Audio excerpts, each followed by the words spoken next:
One day I actually went to one of the Arabic restaurants here locally in Patterson, and I happened to see a belly dancer perform that night. It was my first time ever seeing it. And so I thought it was just so beautiful, like just so feminine, so graceful, elegant. And I was like, I want to learn how to do that. Like that's something that, it just attracted me, like the costuming, the dance movement, the music. So I looked up on YouTube. I wanted to learn more about the dancing. And so I found an instructor close by in Clifton, and I started taking classes. And ever since then, I just kind of went off the deep end. I started taking classes for belly dancing in like my mid-20s, and I didn't actually start performing like professionally up until like a couple years later. So like 2010 is when I first started starting to take gigs little by little, so like about 8 years ago. Naturally, I like music, I like movement. I feel like dance tells a different kind of art and a different story.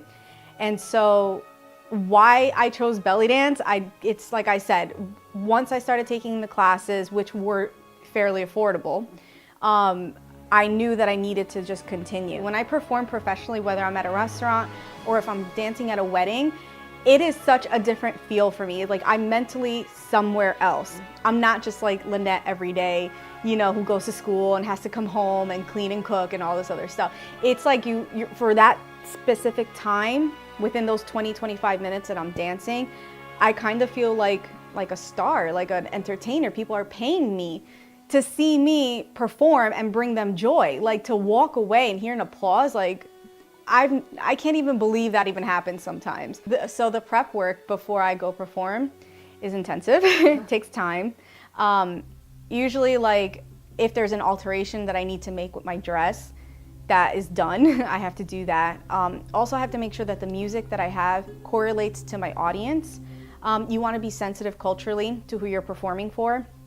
So I always try to tailor the music towards my client.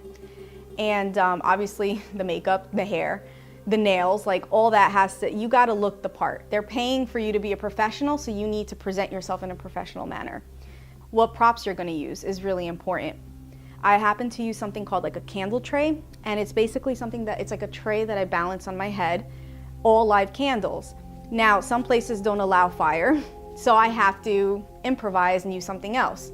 I can use a sword, and I can use that as a balancing act. So depending on the venue, depends on what kind of props I can use and the space that allows me to be able to use certain things, you know. There's a series of challenges I think a dancer will go through. Obviously in the beginning is learning the basic moves. That's, you know, it's something, if you're not, you know, part of that culture, it's something new and it's gonna take time for you to adapt to it in a more natural way. So that's a challenge, especially like when you're first starting. Another challenge, because dancing is the foundation. Props is the icing of the cake.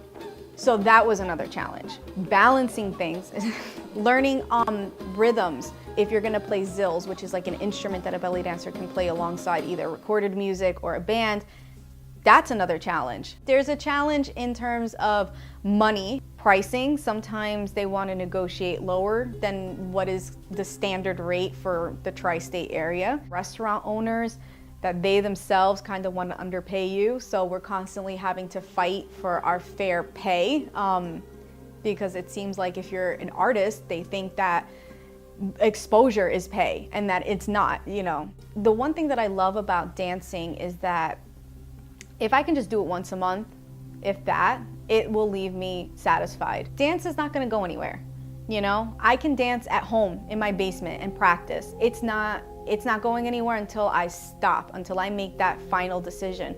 But right now, my body's still able to move, and thankfully, there are still people out there that wanna hire me, and I still have those opportunities. So I feel like even if I work full-time, once I have my career, dance will always still be a part of my life. Dance has been such an extreme form of therapy for me. Some of the things that I may not be able to talk about with people, I can take that out in my dance. Dance literally helped me regain my sense of self.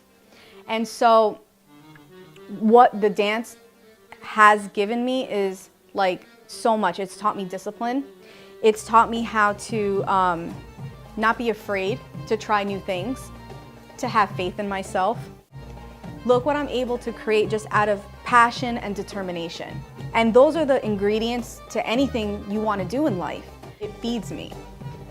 So, I love it so much. I don't think I'll ever stop dancing.